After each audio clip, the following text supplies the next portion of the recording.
எல்லோருக்கும் வணக்கம். Welcome to ஃபுட்மா சமையல். இன்றைக்கி ஃபுட்மா சமையலில் என்ன ரெசிபி எடுத்துகிட்டு வந்திருக்கேன்னா, கார்த்திகை தீபத்துக்கு ரொம்பவே ஸ்பெஷலான பருப்பு இனிப்பு அடை ரெசிப்பியை தான் இந்த வீடியோவில் பார்க்க போகிறோம். இந்த அடை ரெசிப்பியை நீங்கள் கிட்ஸுக்கு லஞ்ச் பாக்ஸுக்கோ இல்லை வீட்டில் விசேஷ நாளுக்கோ இல்லை ஸ்பெஷலான ஒரு ஃபெஸ்டிவல் சீசனுக்கோ நீங்கள் இந்த அடை ரெசிப்பியை வீட்டில் ட்ரை பண்ணி பார்க்கலாம். ரொம்பவே ஆரோக்கியமாகவும் இருக்கும். ரொம்ப சிம்பிள் அண்ட் ஈஸியாகவும் இந்த ரெசிப்பியை வீட்டில் பண்ணலாம்.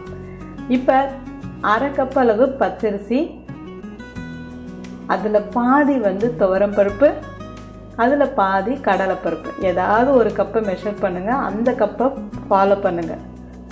இப்போ இது மூணையும் நல்லா கழுவி எடுத்துட்டு நம்ம இதை ஊற வைக்கணும். ஊற வைக்கிற நேரம் பார்த்திங்கன்னா ஒரு 2 மணி நேரம் ஊற வச்சா போதும், இல்லை ஒரு 1லேருந்து 1.5 மணி நேரம் கூட ஊறினா போதும். பாருங்கள், இப்போ நமக்கு அரிசியும் பருப்பு எல்லாமே ஊறி ரெடியாக இருக்குது. தண்ணி இல்லாமல் வடிச்சிட்டு ஒரு மிக்ஸி ஜாரில் சேர்த்துக்கோங்க. இதை நல்லா கரகரன்னு அரைச்சி எடுத்துக்கோங்க. இதில் 2 ஏலக்காய் வாசத்துக்கு சேர்த்துக்கிறேன். அடுத்து 1/4 கப் அளவு வெல்லம் சேர்த்துக்கோங்க. வெல்லம் இது மைல்டாக தான் ஸ்வீட்டாக இருக்கணும். நீங்கள் உங்களுக்கு ஸ்வீட் வேணும்னா கொஞ்சம் எக்ஸ்ட்ரா கூட சேர்த்துக்கோங்க. ஒரு சிட்டிகை அளவு உப்பையும் போட்டு திருப்பியும் கரகரன்னு அரைச்சி எடுத்துக்கோங்க. கிட்டத்தட்ட ஒரு ரவை பதத்துக்கு இருந்தால் போதும். தண்ணி கொஞ்சமாக சேர்த்து நல்ல கெட்டியான பதத்துக்கு மாவை கரைச்சி எடுத்துக்கணும். ரொம்ப தண்ணியாக இருந்ததுன்னா தோசை மாதிரி ரொம்ப மெல்லிஸாக இருக்கும். இது கொஞ்சம் கனமாக இருந்தால் தான் இது நல்லாயிருக்கும்.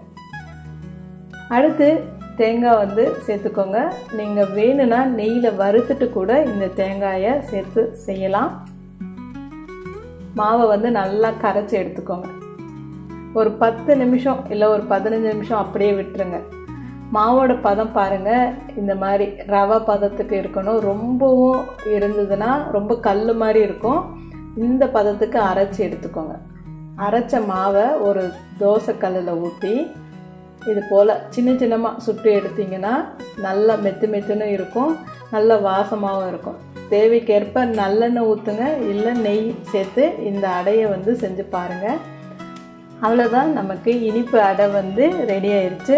தேவைன்னா கொஞ்சமாக வெண்ணெய் கூட நீங்கள் சேர்த்து சுட சுட இந்த இனிப்பு அடையை சர்வ் பண்ணலாம். கண்டிப்பாக இது போல் வீட்டில் ட்ரை பண்ணி பாருங்கள். ஃபுட்மா சமையலோட ரெசிபியெல்லாம் ட்ரை பண்ணி பார்த்துட்டு எப்படி இருந்துச்சுன்னு கமெண்ட் பண்ணுங்கள். நன்றி.